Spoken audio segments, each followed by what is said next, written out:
with us. Pranam Sadhguru. Namaskaram, namaskaram to all Namaskar. of you.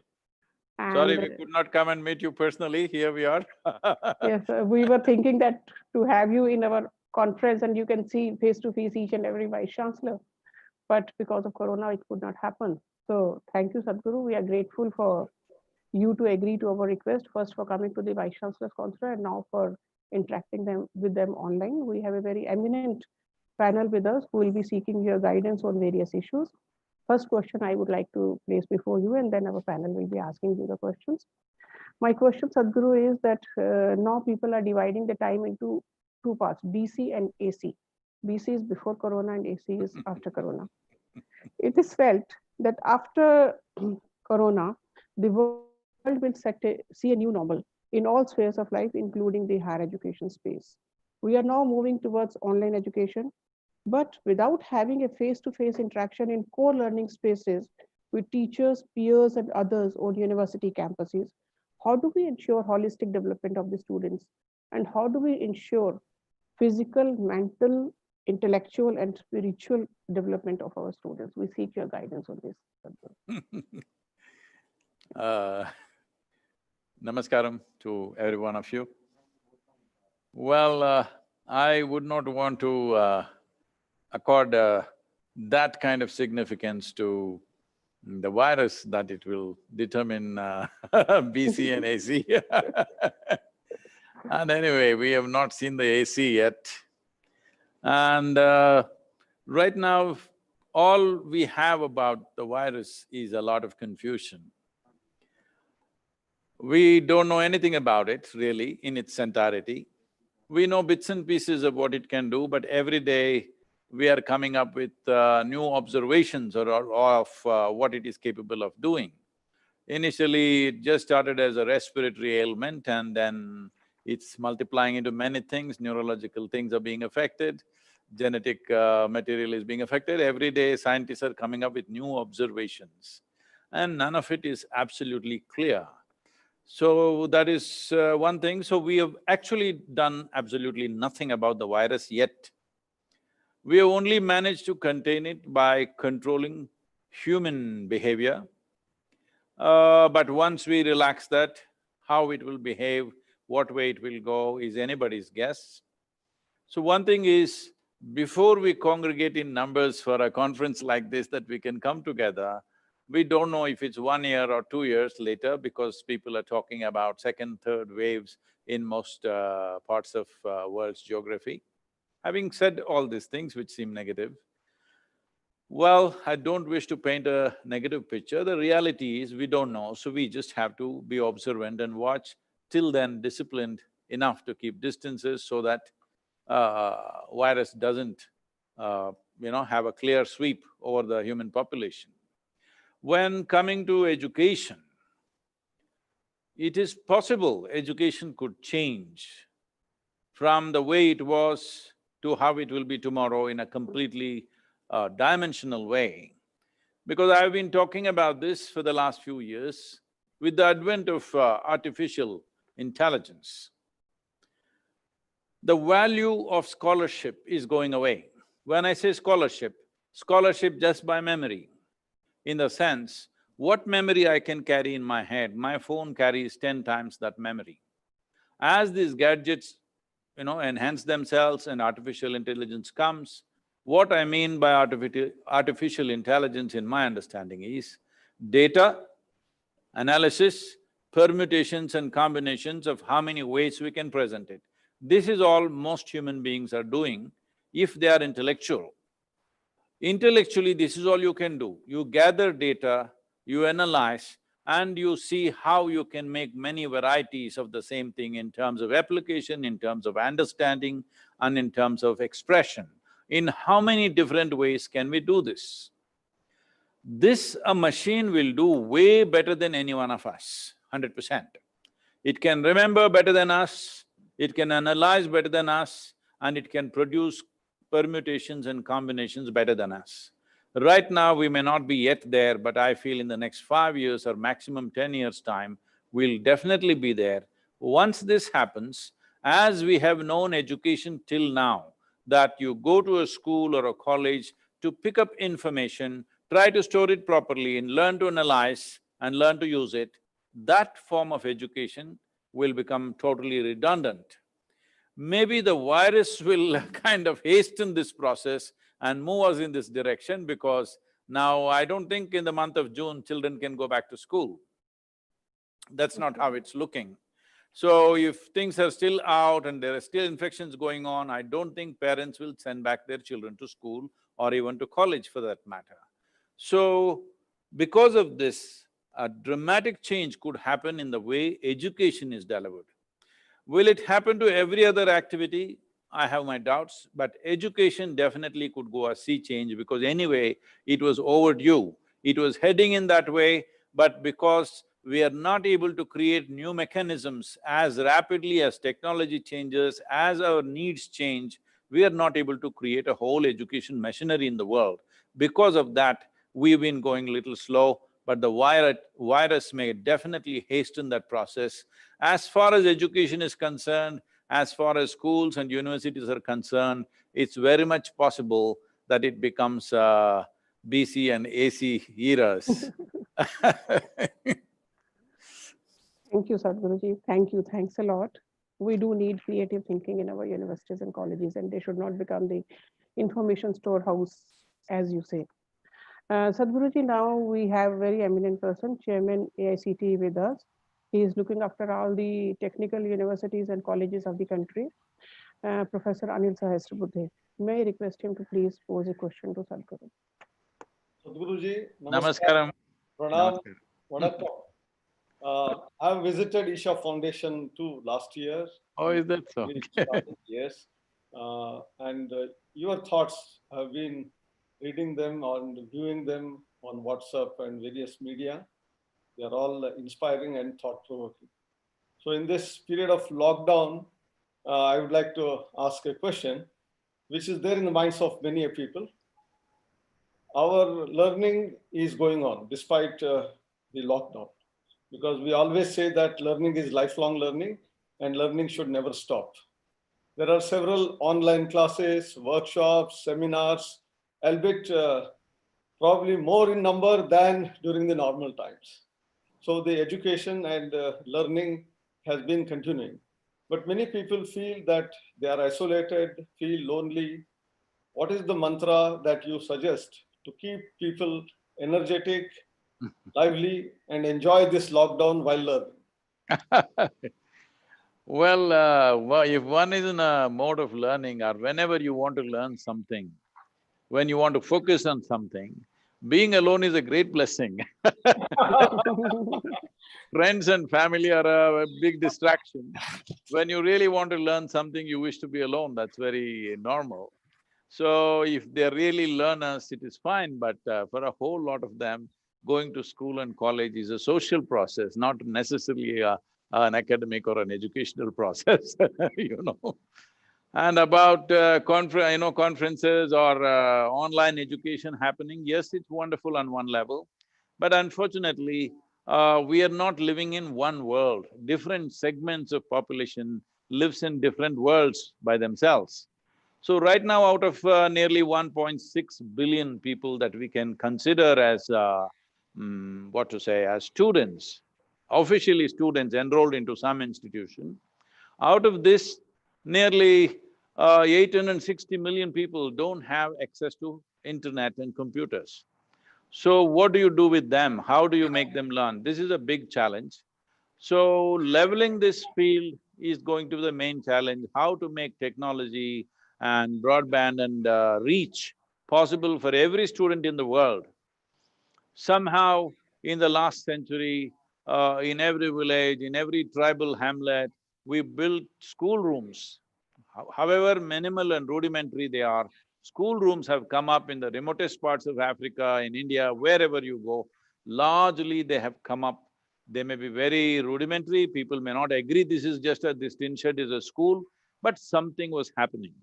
But now, if they cannot assemble in one place, they definitely don't have online connections and computers and things.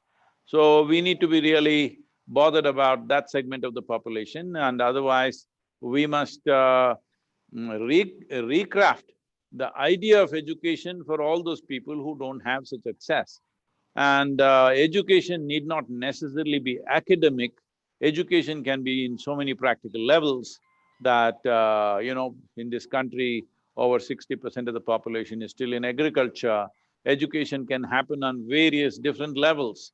But that kind of overhaul cannot happen in a short span of time, not in this forced times of corona virus, that in 3 months or 6 months we can achieve something like that. That will be a very impractical idea. But it needs to happen because in terms of what I've spoken to a few experts, what they say, to get broadband and computers into the hands of every person in the world, or to make sure that everybody has online access, it may take another 8 to 10 years, that's what they're saying. But with the lowered sense of economy in this I will use the terminology that you have all coined in this AC period. I'm sorry, is that AC? After, okay. So, in this AC period with lowered economies, these 8 years may multiply into 15 years, we don't know. I'm just guessing. So, we definitely need to think up different ways of doing this. And whatever inner genius we have, whatever innovativeness we have, whatever intelligence we have, whatever ideas we have, I think this is the time to pull out all those things out of our bags and see if they work or don't work, because I don't see a magic wand solution for all geographies, all economic disparities that are there. Some magic wand solution that will work for everybody, I don't believe that. But if in some way, if education, at least the basic education, is shift from a computer screen to a television screen, I think the reach will increase. The number of people left out will be far less than the number of people who will be left out with need for broadband. So somewhere, if it becomes necessary, the government should mandate that our government can start channels which will have like… So let's say like in India there is Doordarshan, almost in every village they have Doordarshan. So evenings at least maybe 4 hours a day, education should happen on Doordarshan, or even other commercial channels can be brought into this purpose. We need to do something so that the reach is enhanced. If we just stick to the computers and online facilities, I think enhancing that with this difficult economic times could become a big impediment. Evolved minds, more fitter bodies and more spiritually evolved people. Well, unfortunately, largely we have never focused on this in the last 75 years in this country. It is anyway time to do that, that education should not just mean a heap of information in our heads, but our overall development of the human being. Certain institutions may be focusing, but large scale, that's not happening. Maximum number of people are not getting that. Above all, one's enhancement as a human being, widening our horizons, this I think is not happening. Largely it is becoming information gathering, passing examinations, getting a job. Well, that has been the economic status of the country, so getting a job was the primary thing of education. But as economic prosperity comes, that idea must change. Education is not just about acquiring a job, but about enhancing a human being. That has to come in. I think for that we need a more, a more prosperous economic base. Only then we can even talk about it with people. Thank you. Thank you, Professor Sadhguru. Thank you, Sadhguru. Facebook and YouTube. That you can also ask a question from Sadhguru through chat. Use the hashtag Ask Sadhguru and please ask the question. So now we have with us Professor Ayman Salunke. He is the president of AIU. President of AIU happens to be the senior most vice-chancellor of the country. He is presently the Vice-Chancellor of Bharati Vidyapeeth, but in past he has been the Vice-Chancellor of Central University of Rajasthan, Yeshwantrao Open University and Shivaji University. Sir, may I ask you to ask a question from Professor Salunke? Salunke sir. Namaskaram, namaskaram. Namaskaram, Sadhguruji Pranam. I have a question. India has rich traditions and traditional knowledge which made India a world leader in past. In my opinion, higher education institutions should adapt and integrate these rich traditions and traditional knowledge, which through the innovation can lead to betterment of the society. How best this can be done? This is my first question. And second question is, what are your thoughts? Please. Uh, well, one thing is science is neither old nor new, because science means essentially something that's always relevant, something connected, something that we observed or realized by seeing the natural phenomena, so it's always true. Instead of classifying sciences as ancient and modern, it's very important what is relevant for today must be brought forth. It doesn't matter where it comes from. The moment we label science as Indian or Chinese or American or whatever, the moment you label it, there will be a certain amount of resistance, there will be a certain amount of unnecessary controversy about everything. The real thing has been lost. So I feel it's very important that whatever realizations and knowledge we had in this country, variety of things which would be of immense value, because in my opinion, this is not because of my nationalistic fervor or something. I've looked at this very carefully. Nowhere else on this planet has any culture looked at the human mechanism with as much detail and profoundness as we have in this culture. So having said that, whatever we do in this world, whatever is our thing, essentially it is towards human well-being. Now we are doing so many things. We want to go to moon, we want to go to Mars, all this is fine with me. But human beings should be well first. That well-being is not happening, and we are doing so many things which only end up in destruction. If you really look at it, unfortunately, our knowledge, our education, our science, our technology is the basis of all destruction. Uneducated people, illiterate people are not destroying the world.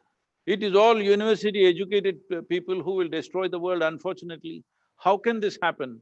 This is only happening because we have made education into simply a heap of information without any inner experience, without understanding the nature of the human being itself. Because everything that you observe, even as science, even for something as simple as for an Isaac Newton to observe a fruit will fall down, for this also is happening only with the instruments of our perception. We do not know how a bird is seeing it. A bird may be seeing the fruit falls away from a tree, not down, maybe it is going up in its perception, I'm just joking. It doesn't matter what, but I'm saying our perception is the basis of all sciences. It is the way we perceive, the way we observe. This itself may be faulty, we do not know. This may not be an absolute reality, this is a human reality. Largely our sciences are a human reality, not an absolute reality. It is from our context, it is true. So what is true from the context of who we are is only relevant towards our well-being, but unfortunately it is not crafted like that. So definitely the ethos of this culture and this nation is very important, but we must have the wisdom. We claim that we are a very wise nation. If we are a very wise nation, we must have the wisdom as not labeling it as Indian. Because the moment you label it as an Indian, if I am a Chinese person, oh, this is a wrong nationality to take. Let's say I am an American person, why will I want to do Indian stuff? I don't want to do. I won't even listen to what you're saying, I will simply resist because I am not Indian and I don't want to be Indian. So, it is very important that we have the wisdom. Always our culture has talked about universality of who we are.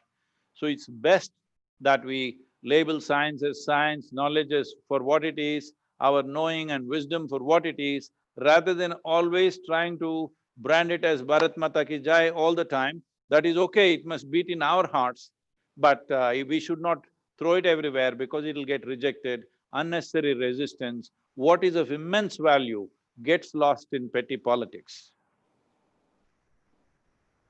Thank you, Sadhguru. Very well said. Sadhguru, now we have with us Professor Bhushan Patwardhan. He is Vice Chairman of University Grants Commission, and he is also the Chairman of the task force constituted by the Government of India to monitor R&D activities on COVID-19 from the Ayurveda side. So may I request Professor Patwardhan to please ask a question from Sadhguru. Namaste, Sadhguru. Namaskaram. I must confess that you have answered most of my questions which I had in mind, and I promise you that I will spend some more quality time with you later. But taking this further, when we started discussing about reimagining Indian university, this is a theme for this session, and I had discussion with Dr. Pankaj Mittal that time.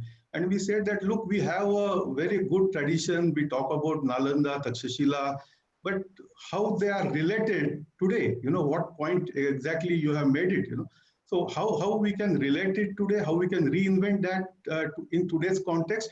And I want to ask you a question regarding the purpose of education for New India, the new education for New India, because our current education, we are still carrying the British legacy, of creating some kind of a employment structure which is necessary for the rurals, it's the same thing. So what kind of information even today we are giving is meant for that, and that is why farmer's son or daughter also wants to become a graduate, whether that value will add on something to that or not. And once they become graduate, they don't feel like going in agricultural fields also.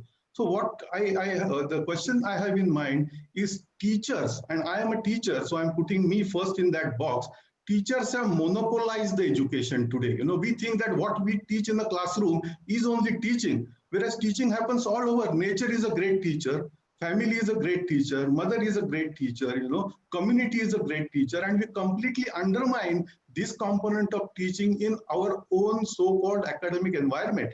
So sending student out as a part of academic activity, at least for a semester, wherein urban students can go to rural area, rural students can come to urban area, this kind of exchange, I can tell they can learn so much from farmers. What is that around? Today the situation is students may not even know from where mangoes are coming. They will say that Reliance Mall. This is the kind of situation we have brought in. And students are not considered at all. We are saying that this is the syllabus, you have to complete it in this time, and you have no choice. So student-centric system have we rebuilt on our own ethos, on our own experience, which is very, very relevant to India. Just one point I will make, and I'll request you to answer.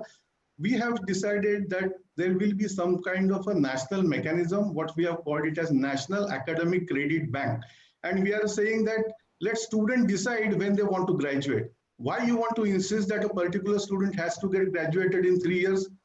He or she may take 5 years or may be able to do it in 1 year, Let their creativity, let their intelligence, let their interest drive, and not you dictate, So this National Academic Credit Bank will allow them to earn credits not from their one university, but from anywhere in the world. And as long as they comply with the university's requirement of number of credit hours, they should be able to get that degree. So, and the semester outreach program in which students can go out. These are the 2 points at the backdrop I want to put before I request you to answer my question. Thank you, Sadhguru. It was so nice to talk to you.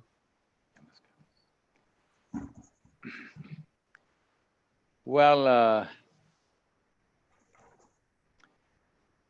if you ask me, this may not go down very well with everybody, but let me tell you what's in my heart. See, why are we trying to control education in so many ways? Whether you want to liberate the education process or you want to control it, this is a decision nation must take.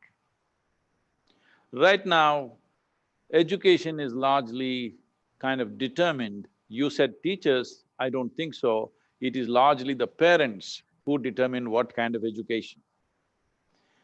They are from another generation. Most parents are out of touch with today's world.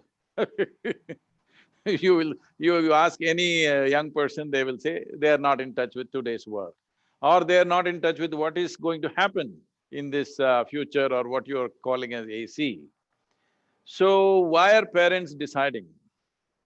Now, till a certain age, yes, parents will decide. But right now, not only parents, government is deciding what you must study and what you must not study. I'm saying it cannot be done like overnight, but in a phased manner in the next 8 to 10 years, just release the education completely, absolutely.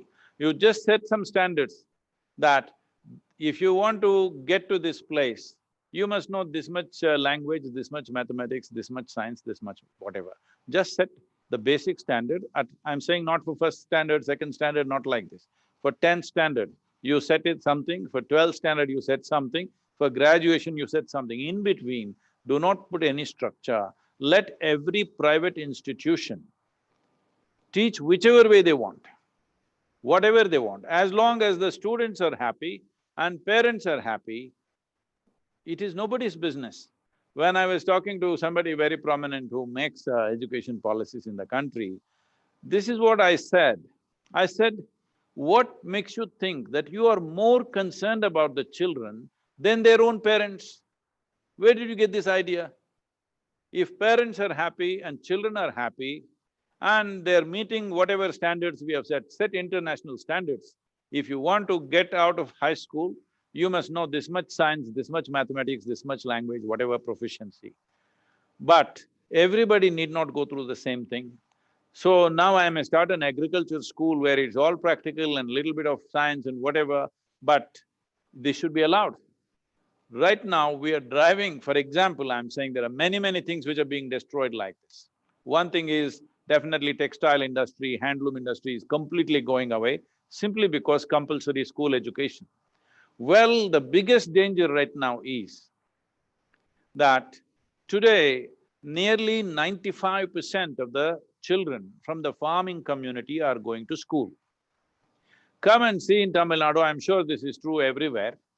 There are nearly like 250,000 to 400,000 children who have reached 10th standard, that is 15 to 16 years of age. But because they have free, promotions up to 9th standard, because they didn't want them to drop out, this is misplaced compassion, they just passed out. All they know is that they have the attitude of the educated, but they can't add 2 plus 2. That's where they are. They can't go back to the farm and work because physically they are not fit enough to go back, nor do I have the attitude to go back. They can't go and do that carpentry or whatever his father was doing. So all skills have been lost, agriculture has been lost, and now they just have the attitude of the educated. Oh, there are millions of children like this in the country right now. What will they become? This is a hotbed for crime, terror, extremism, all kinds of things because youth are just hanging around on the street without any skills. Now we are trying to do skill development. Well, 17-year-old boy or 18-year-old boy is not easy to suddenly take him into some discipline and, make him into some kind of a skill. So we must set this up that it is a structure like this. By the time you're 18, you must have… either must be going to your university or you must have some livelihood skills. If you don't have both, you must be forcefully conscripted into either military or paramilitary or a skill development institution which is 1 year residential. They must go through the discipline of becoming physically fit, mentally fit, disciplined enough to learn a skill and execute it.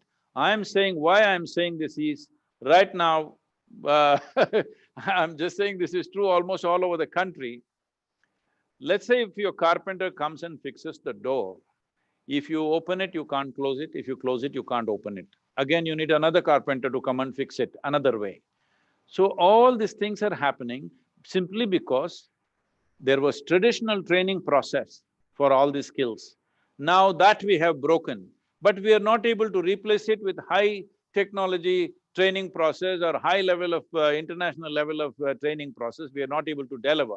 In between, we are stuck unless you make education into a lucrative process for private institutions that they can charge what they want, teach what they want, as long as the students and the parents are happy, I don't see why government should bother. You will develop enormous amount of skill in the world, in the country like this.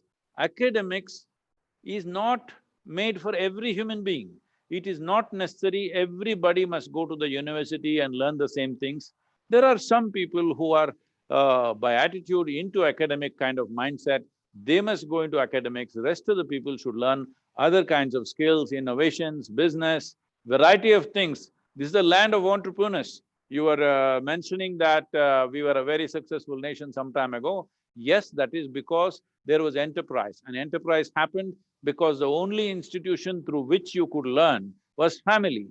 Family was the way that we delivered, family and the caste which was there, which delivered skills from generation to generation.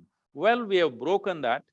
That is fine, we can't rebuild that now, but it is best the new family is private enterprise because industry needs skills. Let them get out and train their people. Why are they going to IIMs and IITs and try to pick the best? Why don't they make their investment little more long-term, go to 10th standard children and from there train them for whatever requirements they have in their industry and business? If you let them loose, they will do this. Certain amount of disruption will be there, but we must be willing for that. Only then we will unleash the potential of this youthful population, because in my opinion, whatever the demographic dividend we have right now, the advantage we have over every other country in the world, this advantage will stay with us only for a maximum of 15 to 20 years.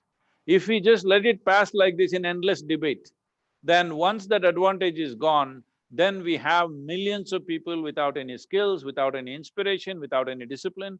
This is going to be a massive problem to handle. Thank you, Sadhguru. It is true that everybody should be having at least some basic skills, even if they have the intellectual or a high level of education, but basic skills are very, very necessary. Sadhguru, we have with us Professor Tej Pratap. He is Vice President of AIU and presently Vice-Chancellor of Govind Ballabh Pant University of Agriculture and Technology in Pantnagar.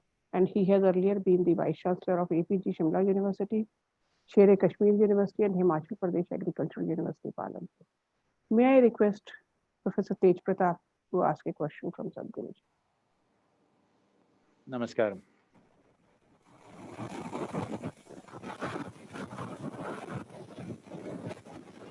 There's no audio, you must do something about this. Audio? Tej Pratap ji? I think he's on mute probably, please. No, we are able to listen to Tej Pratap ji. Oh, it's not coming here. Sir, please. I can hear you, ma'am, but I'm not able to hear him. तेज प्रताप जी, आपका कुछ problem है? अच्छा, अभी सुन रहा था, अभी हमें भी नहीं सुन रहा है। आपका म्यूट अब अभी म्यूट हुआ है, अभी इसको दोबारा से अनम्यूट करिए। Sir, please unmute your microphone, और may be Isha Foundation please unmute the microphone. I can hear you, ma'am, but we are not able to hear him.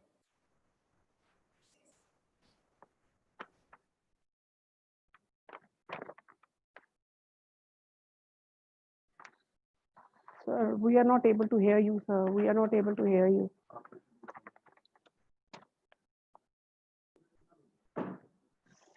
Sadhguru, what I will do is, he has sent me the question in advance, so I will ask the question which he is wanting to ask. Sadhguru? Yes, please, ma'am, do that. What Professor Tej Pratap, he gave me the question for asking. He says that in agriculture sector, where we are all headed, appreciable production of food and other crops, but it has not helped improve lives of large section of small farmers. They remain unhappy. On the other hand, consumers are unhappy because of unsafe food available to them. With production only happiness is there. Any strategic mistake in our agricultural policy designing and in our research and education strategy? What is the way forward to reforms in the agriculture sector? How to improve so that farmer as well as the consumers are happy? Namaskaram, Professor. I'm sorry we couldn't hear you. Uh, what I would say is, right now there's a large-scale movement happening called the farmer producer organizations. Well, we are also running one of the best farmer producer organizations in the country. It is #1 in Tamil Nadu and also among the top companies in the country. This is an assembly of farmers. A similar thing was done some time ago in the form of cooperatives, but unfortunately they did not fix the parameters well enough. Too many political and other influences came in and it got hijacked in a certain way. But I cannot say it has not brought well-being to the farmers, it has, but it got lost on the way. So now the FPO movement is done in a more, a more well-thought-out way, and here the participation of the farmers is. What is the problem of our farmer? Why is Indian farmer so poor? Is simply because there is no power of scale. Over generations, the land has become so small, the average land holding is 1 hectare, which is 2.25 acres. To earn a living from this is a heartbreaking process. We were doing subsistence farming, that is, we were growing whatever we need in our land for ourselves and our family, we ate out of it, somehow we were managing. When this was happening, the rural population was very poor, but generally well-nourished. They ate well, they were strong. Generally in our culture, we say a rural person means a robust man or woman, they were very strong. But please today, walk in our villages and see, 60% of the population, their skeletal system has not grown to full size. This is because this shift from subsistence farming to commercial farming has happened in such a disorganized way that today there is more money, maybe they have a motorcycle, they have a bore well, everybody has a cell phone, all this stuff, but the nourishment has gone down dramatically, or in other words, we are silently creating an underdeveloped population in this country. Right now, in most people's mind, if you see a village person who is shrunk like that, people will say, village people are like that only. Village people were not like this 35, 40 years ago.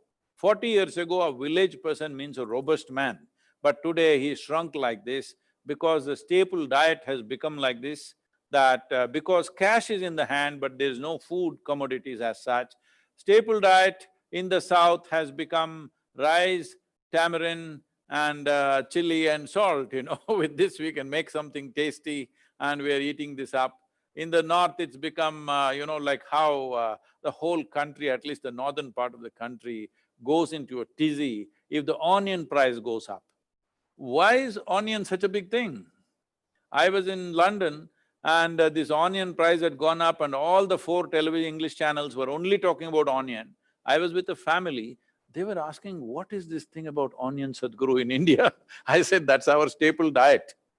That's what everybody is eating, nothing else. Onion means they'll go crazy because that's the staple diet. Onion, chili, wheat has become the staple diet in North India.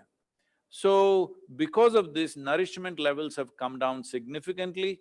Human body is not developing fully. Once you have an underdeveloped population, you will have an underdeveloped nation, there's no question about it. So, we need to change this means, we need to give the power of scale to the farmer. How to give the power of scale? Well, you cannot do land aggregation, this and that will be too revolutionary and it will lead to, in many ways, disruptions in the country. So what we are trying to do here is aggregate input, aggregate irrigation, aggregate marketing. Farming, everybody does on their land as they were doing. See, I will tell you the simple thing, the waste of resource in the country, how it's happening. Average land holding is 2.25 acres. Let us assume everybody has 2.25 acres, many people don't have that, somebody has 5 acres, somebody has 1 acre like this. Every 2 acres or 2.25 acres, you have to put a barbed wire fence today, which was not the need some time ago.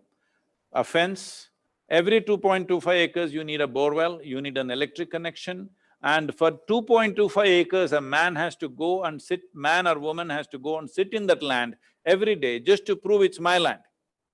It's very simple to change these dynamics. One thing is to digitize all our survey in such a way that somebody can't move a stone here and there and change the land description. One thing is to establish the property properly, digitally properly surveyed and put. So this will relax one aspect of it. Another reason why the farmer every day goes to the land is he has to turn on the pump. For that he goes, sits there, nothing else to do. He will sit and smoke, he will drink, he will hang around there doing nothing. Most men and women in rural India, for most part of the time, they're doing nothing except proving this is my land and turning on the pump and sitting there. It is not that every day there's some work. If you relax these things, that let us say we integrate 10,000 farmers together in terms of land. Land is still separate, it's digitized and land ownership is separate, farming is separate. But if you integrate irrigation, if you hit a good water source and let's say irrigate this, we have been talking to various companies, drip irrigation companies and others, they're willing to do this on a rental basis. One reason why farmer is continuously in debt is his investment in irrigation and his investment in fencing, his investment in these kind of electrical implements and all these things. If all these things are integrated, let us say one large company comes and takes up 10,000 farmers, gives free irrigation, gives free advice what should happen and provides whatever, that company can be FPO run by the farmers, but we can bring outside expertise. That's what we are doing right now. In a matter of 4 years, the income has gone up by 300%. One important thing we have done is integration of marketing and input. Just because of this has happened. If it is done in large scale, let's say 50,000 farmers are brought together, I will tell you, for the latitudinal spread that we have and the climatic advantage we have, which means 12 years of the year we can grow crops, we must understand not every nation in the world can grow crops 12 years of the year. We can grow crops 12 months of the year, and there is a latitudinal spread that literally anything anybody wants in this world, we can grow for them. If we integrate farming like this, investments like this in terms of irrigation, marketing, these two things if we integrate, we can become the breadbasket of the world, especially this post-corona season. We have tremendous opportunities to really do this, but this FPO movement has to take off in a big way. Today, I think there are over 5,000 FPOs, but the number of FPOs is not the important thing, it's the size of FPOs which is important. Right now, we have an FPO here with about 1,200 farmers. We are seeing how to make this into 10,000 farmer FPO. If 10,000 farmers come together, the kind of power of scale they have is such that very easily farmers' income can be doubled enormously. This is the best way to stop migration, that agriculture should become a very lucrative process. As a part of this, we have introduced what is called as agroforestry, that there are long-term crops on everybody's land. See, today it is estimated in the next 10 years, 220 million people will migrate from rural India to urban India. You ask any farmer, not even 2% of the farmers in the country want their children to go into agriculture. They don't want. They want their children to move into the city and do something, it doesn't matter what. They don't mind if their son stands in front of a building as a chowkidar, but they don't want him to be in farming because it's heartbreaking and it's so uncertain on a yearly basis. It's a gambling all the time because the holdings are so small. If we change this perspective, we bring long-term crops on the land in the form of trees, and there's an integration of irrigation and marketing. With this, here, for all the agro farmers, in about 7 to 8 years' time, their incomes have gone up anywhere between 300 to 800%. There are over 70,000 farmers today who achieved this in Tamil Nadu. We need to make this happen on a much larger scale, because if there are no long-term crops, there is no incentive for people to stay on the land. And also, agriculture should not be in the universities, agriculture has to come into rural schools. Agricultural science cannot remain in the universities, it has to come into the rural schools. Thank you, Sadhguru. Sadhguru, we have some questions from the audience, one from the student and one from Dr. P.V. Sharma. After these two questions, which I'll ask together, We have received a video from our Honorable Minister for Education, Dr. Ramesh Pokhriyalji. That video will be played where he is giving the message about what all Government of India is doing to combat Corona pandemic. And after that, we'll request you for your closing remarks. So first, these two questions, Sadhguru. From a student, he is asking that due to Corona pandemic, the job scenario has become grim. People are scared of losing jobs and students are worrying about their placements. It is learned that many placement offers are being withdrawn by recruiters. An economic recession is on the anvil. How to cope up with such a situation? And second question is that by Dr. P.V. Sharma, he is the Vice-Chancellor of MIT University, that what should we do in the education space to create well-being, peace, and happiness? Sadhguruji. Well, we have still not seen the AC. After Corona, we have still not seen. It all depends how long it lasts. There are general estimates that in India, its severity could last till September, that it may be till September before our economic activity really gets on the ground. So post that, what we do will determine a lot of things, but short-term, job losses, well, a whole lot of youth without any direction looks like an inevitable process. But we need to understand we are a developing nation. A developing nation means still there are a lot of things to be done. So youth, especially in the coming 2 years, should not just sit and wait for employment. That mentality should go. Every one of them should see how they can find a solution for many problems which exist in our society. By providing these solutions, they must make a living, they must thrive from this, and from this they must grow, from this they must innovate, from this they must create tremendous possibilities for the nation. If everybody sits back and waits for a job to be given, well, we must understand till 1990, I think if I'm correct, you people should know the statistics better. I think in 1990 or 1980, only about 7% of India had employment, rest were all self-employed. So from there, I think the percentages have changed today to a certain extent, but still largely we are a self-employed nation.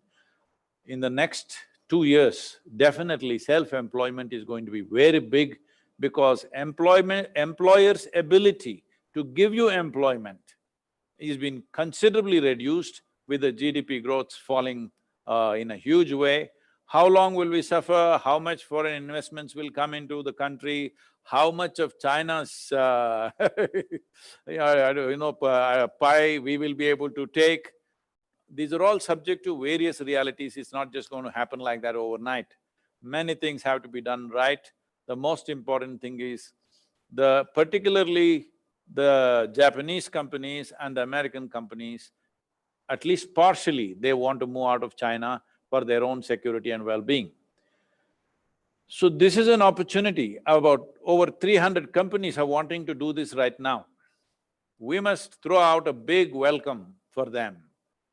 Big absolute welcome. Absolute welcome means when they land here, we must have land ready, electricity ready, water ready, all permissions ready, environmental clearances ready, everything ready. When they come, we must welcome them, distribute them across in all the 28 states in whatever proportions we want. And this will be the way forward. In 1.5 to 2 years, we can bounce back in a big way. And the advantages we had lost in the past. See, even among the Asian countries, as a nation, we are at least 25 to 30 years behind other nations in terms of our quality of life and things like that. So this is the best time. In the next 5 years to 8 years' time, we can catch up with that. Never before we've had an opportunity like this, but will we grab this opportunity? This is the important thing. We as a generation, instead of thinking about what will happen beyond in this so-called AC era, what will happen? Instead of thinking and predicting and consulting astrologers, we must have a clear strategy as to where will we be in the next 5 years. Because for the first time, There were many status quo set up in the world, economic platforms which are a status quo, you can't easily change that. Today, there is a whole disruption in this. If we are truly an enterprising nation, this is our best opportunity we have, we must take that. Thank you, Sadhguru. We are grateful to our Honorable Minister for Human Resource Development, Dr. Ramesh Pokhriyal Nishank ji, for agreeing to give a video message through the channel of Sadhguru to all our students, teachers, and Vice-Chancellors. May I request Isha Foundation to please play the video, and after that we'll request Sadhguru to give his concluding remarks. भारतीय विश्वविद्यालय संघ द्वारा आयोजित ये बहुत महत्वपूर्ण कार्यक्रम जो वर्तमान परिस्थितियों में भारतीय विश्वविद्यालयों के समय चुनौती भरा जो ये समय है, जो क्षण है, उस पे आज पूरे देश के सभी विश्वविद्यालयों के लोग जुड़े हुए हैं। सभी लोगों का अभिनंदन कर रहा हूँ। मेरी शुभकामना कि जो आज पूरी दुनिया का इस संकट गहरा है, इस गहरे संकट में हम लोग अपने अनुशासन से, अपनी प्रतिभा से, अपनी मेहनत से और अपने बनाए हुए अनुशासनात्मक मार्ग से इस बड़ी लड़ाई को जीतेंगे। मुझे इस बात की खुशी है कि आज इस कार्यक्रम में मेरे को बताया गया कि सदगुरु जी भी उपस्थित हो रहे हैं, जो उनका मार्गदर्शन सभी लोगों को मिलेगा। मैं कहना चाहता हूं कि इस महामारी के बाद जिस तरीके से शिक्षा विभाग, मानव संसाधन विकास मंत्रालय ने की बात एक के बाद एक निर्णय लिए हैं, आज मुझे ये कहते हुए खुशी है कि हम अपने जो छात्र हैं उनके साथ लगातार कोशिश करें कि संवाद बना रहे। आप सबको मालूम है कि ऑनलाइन शिक्षा का विस्तार करने की दिशा में हमने एक टास्क फोर्स भी बनाई थी। पहले से हम स्वयं और स्वयं प्रभा के माध्यम से उच्च शिक्षा को ऑनलाइन दे रहे थे, लेकिन अब हम और तेजी से उसको बढ़ा रहे हैं। स्वयं दुनिया का सबसे बड़ा पोर्टल है, ऐसा पोर्टल है जिसमें दुनिया के लोग आकर के उसका लाभ उठा रहे हैं। सभी विश्वविद्यालय इसका कैसे लाभ उठा सकते हैं, इसमें आकर्षक पाठ्य सामग्री है, विभिन्न विषयों में है। हम कोशिश कर रहे हैं कि भारत की सभी भाषाओं में इन पाठ्यक्रमों को हम दे सकें। आप सबको मालूम है कि स्वयं प्रभा जो 32-33 चैनल हैं हमारे टीवी चैनल के, जो 32-33 चैनल हमारे रेगुलर 24 घंटे चलते हैं, DTH पर आपको उपलब्ध होते हैं। हमारी कोशिश है कि इसमें भी हम अधिक से अधिक आकर्षक पाठ्य सामग्री अपने उच्च शिक्षा के लिए उपलब्ध करा सकें। और इस दिशा में मैं कहना चाहता हूं कि चाहे स्वयं है, चाहे स्वयं प्रभा है, और चाहे NDL है, नेशनल डिजिटल लाइब्रेरी, इसका बहुत व्याप है। आप वहां से सामग्री को ले सकते हैं। वो ये बहुत बड़ा प्लेटफॉर्म है और इसलिए चाहे वो स्वयं है, स्वयं प्रभा है, NDL है, लीप है, लीप भी कार्यक्रम हम लोगों ने जो नेतृत्व विकास के वो क्षमता कैसे बढ़ सकती है, युक्ति पोर्टल अभी हमने जो बनाया है, जो विभिन्न क्षेत्रों में हमारे विश्वविद्यालय शोध अनुसंधान कर रहे हैं, जो भी काम कर रहे हैं, वो युक्ति पोर्टल पर सब एक जगह कैसे संग्रहित हो सकते हैं। लेकिन मैं आपके माध्यम से अपने छात्रों को विशेष करके कहना चाहता हूँ और अध्यापक गण को कि जहाँ अध्यापक गण के लिए, प्राध्यापक गण के लिए अर्पित पोर्टल हमने दिया है, जिससे उनको बहुत मदद मिल रही होगी।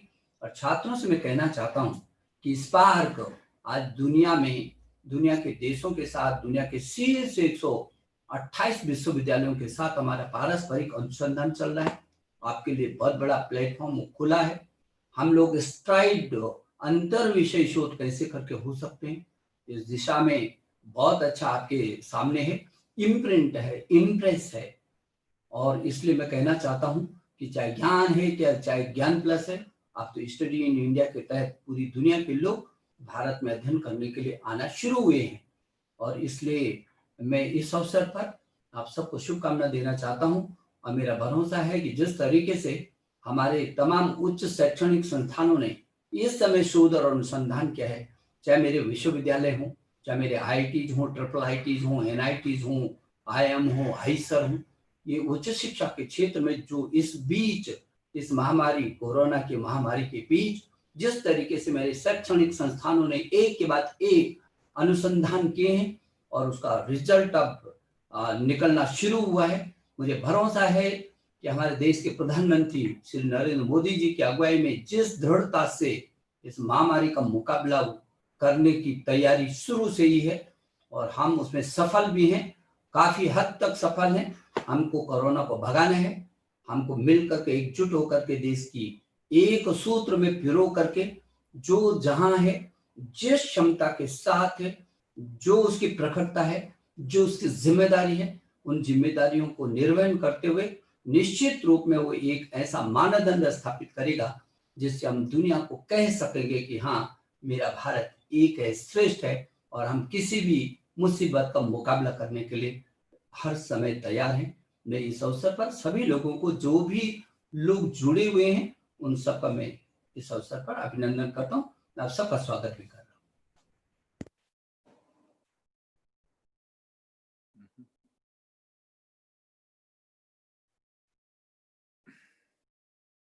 Our gratitude for the minister to take his time to give this message, and for all the higher education institutions.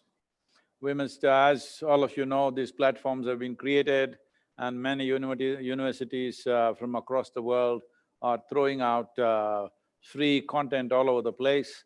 So, higher education institutions in India must move from repositories of information to institutions of inspiration, to create a population which is inspired, focused and balanced should be the most important thing. There is no better culture who is equipped to create this than our culture here, because we have entire technologies for inner well-being. In whatever way we can assist you in this endeavor for all the higher education institutions, we are willing to do that. And I don't know, we can probably our teams can sit down and talk with you and see how to offer these tools for maximum number of people, because right now, this is the greatest thing that needs to happen. As I said earlier, really if you look at it, the only wealth we have in this country right now is human resource. And this human resource, if it has to unlock and unleash its potential, it needs people, human beings who are inspired, focused, balanced and disciplined towards a certain purpose. If we have an uninspired, unfocused, indisciplined crowd, then we will become the greatest disaster. But if we change that, we could be the greatest miracle of the coming century. India has the potential, but between a potential and reality, there is a distance. We must have the vision, courage and commitment to walk this distance. In this journey, the higher education institutions of this country has a significant role. In whichever way we can assist you in making this happen, we are always available for you. Thank you very much for having me with all of you today. Thank you. Namaskar. Thank you, Namaskar. Sadhguru. Thank you for being with us today. And thank you for a very, very fruitful interaction. We all feel blessed. And also thanks to all the participants, all the panelists who have been here, panelists as well as the participants who have joined us on YouTube and Facebook. Thank you, Sadhguru. Thank you. Hope to have many more opportunities of this time. Thank you.